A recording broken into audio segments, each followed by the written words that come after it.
Et on se retrouve maintenant pour le duel. Donc du coup, Skoda Superbe contre Peugeot 508. Alors pour rappel, on a mis un petit sondage sur notre page Facebook, d'ailleurs, hein, qui est Belle Motors. Ah. On Qui est le grand était à... vainqueur Alors on peut encore changer les votes, hein, si je ne me trompe pas, jusqu'à 19h48 on peut encore changer, même allez, nous, parce qu'on a tous voté, on s'est tous pris au jeu. Actuellement là, 508, je crois qu'il est devant 75%. 75%. Voilà, on a un quart, trois quarts. Maintenant, peut-être que Pierre-Louis va nous faire changer d'avis, on verra bien. On sait jamais. Alors Pierre-Louis, est-ce que tu es prêt à démarrer ce duel? Avec plaisir. Allez, c'est parti, on t'écoute. Alors, Skoda a profité du dernier salon de Francfort pour dévoiler une version restylée de sa grande berline, qui est la Superbe. Le haut programme, quelques petites modifications esthétiques, donc des projecteurs avant, désormais plus longs, plus effilés, qui rejoignent directement la calandre. Une technologie à LED, avec des matrices LED qui vont s'adapter également à l'environnement. LED adaptative, qu'on retrouve sur certains premium, que ce soit Mercedes ou même Audi de la gamme la groupe Volkswagen Audi, merci. Après, une nouveauté à l'arrière, disparition du gros logo Skoda au profit d'un monogramme, repris directement de la compacte Scala, qui est sortie également l'année dernière. Après, petite nouveauté en matière de sécurité, avec un régulateur de vitesse auto-adaptatif qui est apparu. Bon, ça, j'en reviendrai dessus un peu plus tard. Ouais, on va venir dessus. Attends, je vais me défendre quand même. Attends, allez. là. On commence par la présentation générale. Donc à toi pour la 508. Alors, pour Pierre-Louis, c'était le salon de Francfort. Pour nous, pour moi en tout cas, c'est le salon de Genève avec cette 508 plug-in hybride 220. Émission de CO2, on a 29 grammes, donc pas de malus évidemment, puisque c'est une hybride comme je viens de le dire. Donc elle a été commercialisée en automne 2019. Alors on se retrouve avec trois types de finitions. Alors la première à 44 500 € pour la finition allure, c'est la plus basique. Donc ça comprend des jantes en alliage 17 pouces, un axe et démarrage main libre et un système de navigation tactile. Ensuite vous pouvez avoir pour 46 950 à partir évidemment parce que la liste d'options est longue. La GT Line qui ajoute des projecteurs full LED et là on passe en jante en 18. Et enfin la GT à 52 250, ça commence à être... ça commence à être au niveau... On s'approche de la Skoda là, non je ne sais pas niveau tarif, mais on s'approche des Allemandes. Qui là intègre alors une suspension pilotée, avion main libre, une sellerie Alcantara, IFI Premium, voilà. Ouais, ce que je vous propose maintenant c'est de faire le tour du propriétaire. Alors on va regarder un petit peu l'avant de la Skoda, et si tu peux nous en dire deux mots Pierre-Louis. Une ligne qui est un peu plus classique, faut reconnaître, un peu plus classique que la 508. Bon, la 508 se rapproche davantage d'un coupé. La Superbe reste une berline statutaire classique. On est sur des lignes dignes du groupe finalement. Là, vous la voyez, la déclinaison Scoot, qui est une version break un peu surélevée avec un look façon un peu assis sur le road. On n'attendait pas de performance d'un 4x4 non plus de ce véhicule. Mais c'est une version un look assez classique, mais statutaire et élégant, qui en impose un peu. Ouais, et si on compare à la 508 avec cette photo rapprochée. Alors pour la 508, on retrouve une silhouette assez basse et dynamique. On veut de la sportivité et de l'élégance. Alors on retrouve les fameux crocs lumineux. En fait, on avait parlé la semaine dernière avec le Puma, la griffe du lion, quoi. Ouais. Alors, à l'avant, c'est des crocs du lion, voilà, le lion socialien, pardon. Avec donc ces fameux projecteurs dont je parlais tout à l'heure, les full LED avec correction automatique. On retrouve des clignotants avant à LED et un éclairage dans les virages statiques. Une petite calandre à damier aussi. Alors pour faciliter l'accès dans les zones de circulation restreintes par justement ces voitures électriques et hybrides, on a une petite LED de couleur saillant qui est sur le rétroviseur. Depuis l'extérieur, ça s'allume bleu comme ça. Et donc on sait qu'elle est en mode tout électrique. Donc allez-y, je suis dans Paris, vous pouvez rouler, vous avez votre lumière bleue. Pas mal. Voilà. Sympa. Photo suivante, l'allure générale de la voiture. Donc ce que tu disais, on retrouve un design assez consensuel, qui presque passe partout. Bon, après, la Superbe est plus ancienne de conception, elle est de 2013. On est désormais sur un recyclage. Le recyclage, comme je l'ai dit, a amené ses feux avant plus effilés. Également le pare-choc, le bouclier avant, c'est un peu plus effilé. La ligne d'anti-brouillard est plus effilée, plus allongée. Donc... Le toit noir, là, c'est un toit ou ça peut être, c'est un toit panoramique. Ouais. Un toit panoramique. C'est pas mal comme ça, le petit toit noir.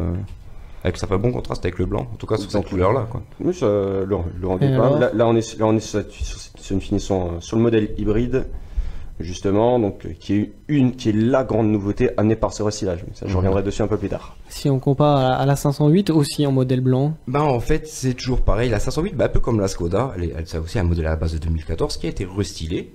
Et puis vient sur ce restylage la version hybride. Alors il y a une différence par rapport à l'ancienne, c'est qu'elle perd 9 cm. Donc c'est déjà pas mal quand même. Hein. Elle fait donc le profil il se fait plongeant. On dirait un peu un coupé comme ça, un grand coupé, avec le toit qui redescend à l'arrière. Donc on retrouve le toit ouvrant. En extérieur, on va retrouver des badges spécifiques hybrides, donc c'est à l'arrière sur les flancs.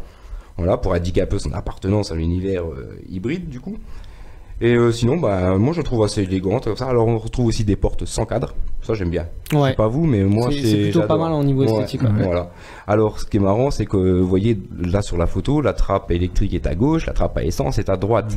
Donc alors au début, si vous allez à la pompe à essence, regardez pas dans votre rétroviseur pour savoir où est la trappe. Il y en a une de chaque côté. Est-ce qu'on a aussi la petite indication sur le compteur, tu sais, électrique à gauche, essence à droite, faut qu'on regarde ça. On ira demander à Peugeot. Alors comparaison, l'arrière de la Skoda, oula, je suis pas fan. Ouais, c'est... On aime ou on n'aime pas, c'est les couleurs, ouais, ça. C'est comme j'ai depuis le début, c'est du classique, du Volkswagen de façon générale. Oui, c'est ça, voilà, ouais, c'est du full LED. On adapte cette esthétique à quasiment tous les véhicules. Bon, l'Octavia qui arrive dans les prochaines semaines reprend sensiblement les mêmes codes. On a tout de même cet éclairage full LED qui est apparu avec le restylage, qui donne un code un peu plus futuriste et qui est meilleur aussi pour la vision d'ailleurs. Après, on dirait quand même l'arrière, oui, donc des Audi, tu me diras c'est du groupe, mais finalement de BMW, tout cela, quoi. Hein, donc, Et alors, si on compare à l'arrière de la 508, où moi je suis un grand fan de cette arrière. T'aimes bien, je sais ce que t'aimes bien, les griffes dans les feux. Ouais, les trois stylé, griffes. Voilà, les crocs à l'avant, les griffes à l'arrière. Ouais, voilà, moi j'aime bien les signatures lumineuses de chez Audi, ou même qu'on retrouve parfois un petit peu chez Seat. Alors, et là j'ai l'impression que les designers se sont fait un peu plus plaisir. Bah alors le bandeau de feu à l'arrière, lui aussi, il est un peu nouveau, il a été revu. Donc comme je disais avec les fameux les triples griffes là, et en fait apparemment l'intensité s'adapte en fonction de la lumière extérieure. Ok, c'est cool. Donc ça à voir. L'éclairage auto-adaptatif un peu comme la Skoda. Ouais, à l'arrière. Ah là aussi la Skoda. La Skoda là de série sur la finition la plus basse. Ça fait penser à la pub Peugeot, oui, elle l'a. Oui, elle l'a. Et donc après maintenant on va parler de l'intérieur, du tableau de bord. Donc voilà, là on a une photo de la Skoda. Photo de la Skoda. Après, même constat que pour l'extérieur, on est sur les codes du gros Volkswagen, ce volant à 3 branches. Ouais. Le grand écran sur la console centrale, commandes de clim qui sont les mêmes que ce soit pour une Skoda, comme pour une Audi, comme pour une Seat. C'est classique, sans fioriture, mais c'est très bien fini. Même les portières ont l'air. On retrouve le design classique en fait du groupe. Ouais. Une bonne base qui est reprise, bon t'es un peu trop, mais qui est bien reprise. Alors que là, on va retrouver l'intérieur de la 508 où là on est dans un design assez futuriste en fait. Hein. Bah, en fait, rien ne change. La version hybride comparée aux autres, rien ne change. Comparé à la 508 au diesel, l'essence, tout est quasiment pareil. Bon alors on retrouve un volant compact, une dalle numérique avec tête haute. Configurable, un écran tactile 10 pouces, voilà. Mais alors dans sa version hybride, maintenant on va juste avoir des petites options en plus. Dans ce iCockpit comme ils appellent ça chez Peugeot, on va comment dire, accéder à des paramétrages typiques d'une voiture électrique, hein, le flux d'énergie, le paramètre de la batterie, la fonction e-save. Alors ça c'est pas mal ça, mais en fait il y a donc forcément il y a une batterie. Ouais. Et si maintenant tu fais de l'autoroute et tu sais que tu vas faire de la ville plus tard, tu peux dire je vais t'économiser toi pour plus tard. Ok. Donc, en fait, voilà, tu peux gérer la batterie. C'est ça. Ok, d'accord. Voilà, tu peux dire je veux 20%, je veux la totalité. Donc ça c'est la seule chose on va dire qui diffère d'une 508 normale. Ok, après on va passer à la photo de l'intérieur de la Skoda où là on va retrouver quelque chose d'assez sympa et cosy. Oui, donc là une ambiance, là vous avez une photo de la finition Sportline pour le break, donc les sièges un peu baquets. Très bon espace aux jambes. C'est une sellerie cuir Alcantara qui est tout ce qui est confortable. Clairement, on voyage en classe affaires dans ce genre de véhicule. C'est d'ailleurs un des gros points forts de la Skoda. Alors qu'on retrouve, on va retrouver à l'intérieur de la 508 là un cuir rouge. Alors évidemment c'est dans la finition GT avec le cuir Alcantara. Pour parler plus déjà à l'avant, tout à l'heure j'ai parlé de Sono Premium, donc on parle de 10 haut-parleurs focales. Ouais, c'est la marque dans le temps, on avait tous des subwoofers focales, non, ça te dirait non, trop jeune. Trop jeune. Ok, d'accord, bon, ok, je me range. Donc on va retrouver une reconnaissance vocale, le chargeur de smartphone Malib, le GPS TomTom 3D.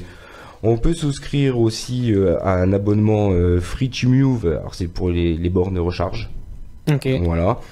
Alors sinon, pour revenir donc à l'habitabilité arrière, comme on voit sur la photo, le problème c'est que le toit, le fameux toit qui descend, ça laisse un petit peu. Il faut pas faire plus d'1m85. Alors il y a un bon espace. Par rapport aux jambes, on a de l'espace. Ouais, il y a l'air d'avoir de la place. Mais le toit, voilà. Alors, même pour 1m70, je peux t'assurer, c'est 1m70, ça passe.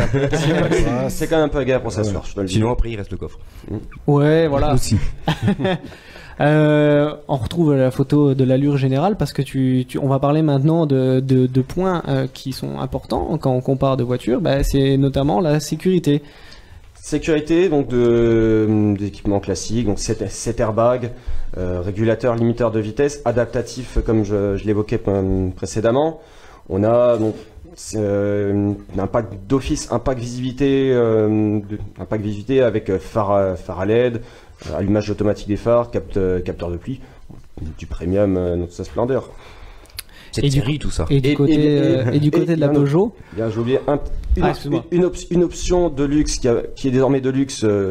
C'est une roue de secours, tout simplement. C'est de plus en plus rare. Une quoi? Une roue de secours. Une roue de secours. Une roue de secours. Oui. L'option grand luxe qui à la base devrait pas en être une. Ah ouais. Alors c'est très bien. Ne me demandez pas si la Peugeot là, je ne sais pas. J'ai pas regardé. Pas besoin. Pas besoin. De toute façon, crève jamais. De toute façon, voilà. Non, niveau sécurité pour la Peugeot, on a une caméra infrarouge pour le système Night Vision, qui permet de détecter la présence de piétons ou d'animaux devant le véhicule. L'image, alors, elle s'affiche alors dans le champ de vision sur le pare-brise, voilà, donc combiné numérique, avec un petit signal d'alerte.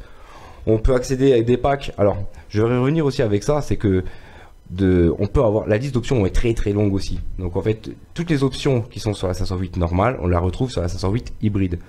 Donc en fait, c'est tous des packs qu'on peut adhérer parce qu'elles sont faites sur les mêmes chaînes de montage. Okay. Donc pour revenir sur la sécurité, on a le pack Drive Assist Plus. Donc c'est un peu une conduite semi-autonome. Le radar est implanté au centre du pare-choc avant avec la caméra située en haut du pare-brise. Donc on a le régulateur adaptatif avec la fonction Stop and Go qui permet d'adapter automatiquement la vitesse du véhicule à celle qui le précède.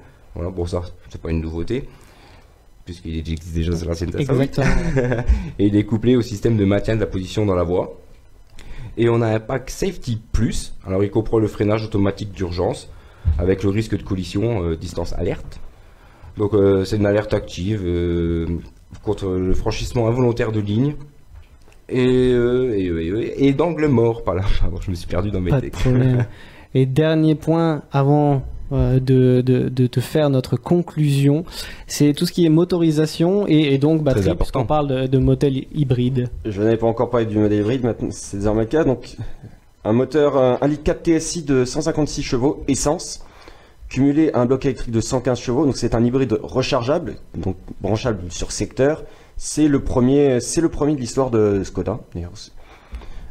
Ce moteur est couplé à une boîte automatique DSG6, donc 6 rapports. 3 modes de conduite, un mode 100% électrique, avec 55 km d'autonomie, une batterie de 13 kW. En termes de recharge, sur un dispositif type Wallbox, on est sur 3h30, sur secteur 6h, c'est conséquent.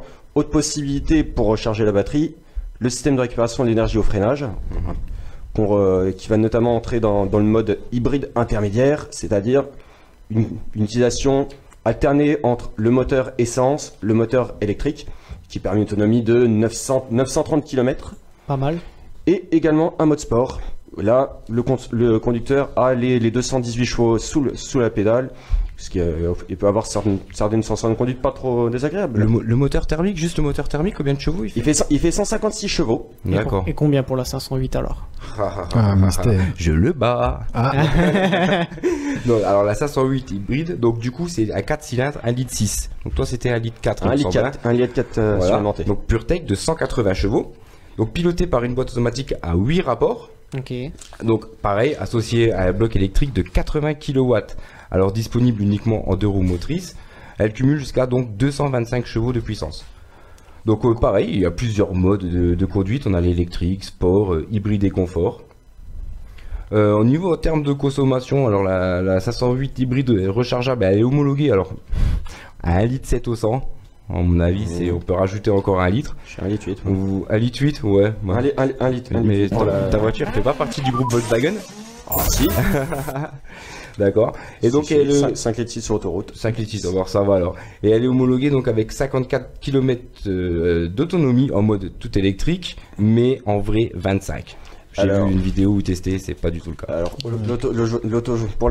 pour la Skoda, l'Autojournal a fait un essai dans son dernier numéro et autonomie testée en mode 100% électrique, 45 km pour le break. Ah, c'est pas mal. Pour le break. Pour le break qui est plus lourd que la berline également. Évidemment. Autre chose que je n'ai pas parlé tout à l'heure, le prix. Ça commence à 39 950 € pour une berline en finition business, qui est une finition basique. Pour aller jusqu'à 50 350 €. Elle reste moins cher. En finition Lorraine et Clément, qui est la grosse finition. Faut voir avec les options au final. Mais... Et pour l'obtenir en version break, il y a un surcoût de 1100 €. Donc, dans tous les cas, 508 Alors, la 508, j'ai déjà dit, il faut suivre un peu mon Charlie, je l'ai dit au début, hein. On démarre à 44 500 en allure. On conclut sur les prix. Et 52 250 en GT pour le maximum.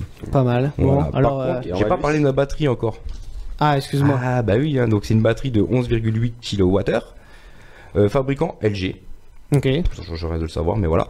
Mais elle est implantée sous les sièges, donc ça diminue pas la place dans le coffre. Ok. Très bien. Voilà, donc, ce qui permet aussi d'avoir le centre de gravité un peu plus bas. Aussi, voilà. Et donc si on veut faire la recharge donc sur une prise standard, il faut compter 7 heures.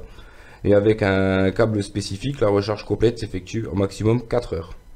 Donc pareil, il est préconisé une wallbox. Alors 300 € chez Peugeot pour une recharge complète en 1h45. Pas mal. Voilà. Pas mal. Ok, donc voilà, donc on a tous les arguments, on a vu les photos.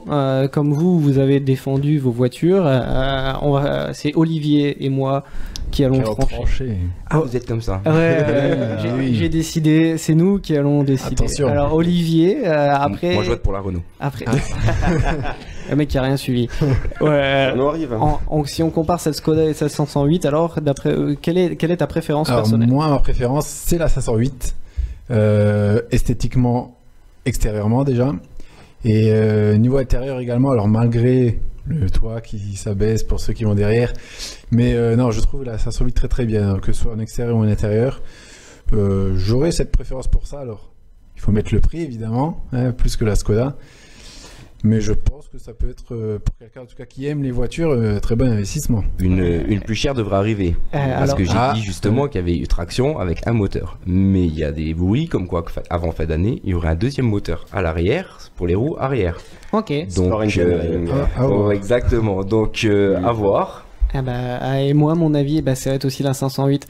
Pourquoi parce qu'en fait, déjà, Martial, toi tu le sais, je t'ai proposé de présenter ce véhicule-là parce que franchement, je trouve qu'elle a vraiment une classe assez intéressante et voilà. En plus, globalement, c'est mon coup de cœur. Après, j'ai envie de dire, c'est sans surprise. Les Peugeot ont toujours été belles à leur sortie. J'ai toujours été Peugeot en plus. Donc, une Peugeot, quand elle sort, elle est belle. Après, certaines vieillissent mieux ou pas dans le temps. Skoda, comme a dit Pierre-Louis, c'est le groupe Volkswagen, donc on change peu de choses. On essaye de garantir ce qu'on connaît. Un peu en gage de fiabilité. Nous, c'est du costaud, on reste dans le costaud. Oui. Ça, c'est un des points forts. La fiabilité. Les Allemandes sont plus ou moins comme ça. Un certain confort, une qualité perçue de façon générale. Après, à la décharge de la Skoda souffre peut-être encore d'une image de marque qui était jusque début 2000 assez basique, comme même titre que Seat, comme peut l'être finalement Dacia aujourd'hui mais Skoda, avec la troisième génération d'Octavia, a sacrément augmenté. Regardez une Fabia d'aujourd'hui et une Fabia au niveau du prix, ça passe bien parce qu'ils sont moins chers que la Peugeot. Donc ils sont moins chers avec une grosse qualité de fabrication et une certaine fiabilité. Après voilà, c'est une question de goût et de prix. Et du coup, chez BLE Motors, du moins pour ce soir, c'est la 508 qui gagne. Voilà. Merci bien pour vos présentations. J'espère que ça a aidé ça a plu à nos auditeurs. À quelques auditeurs. Peut-être que ça pour à l'avenir, ça va aider à faire un choix. Donc voilà. Bon, merci bien. On passe à la partie suivante.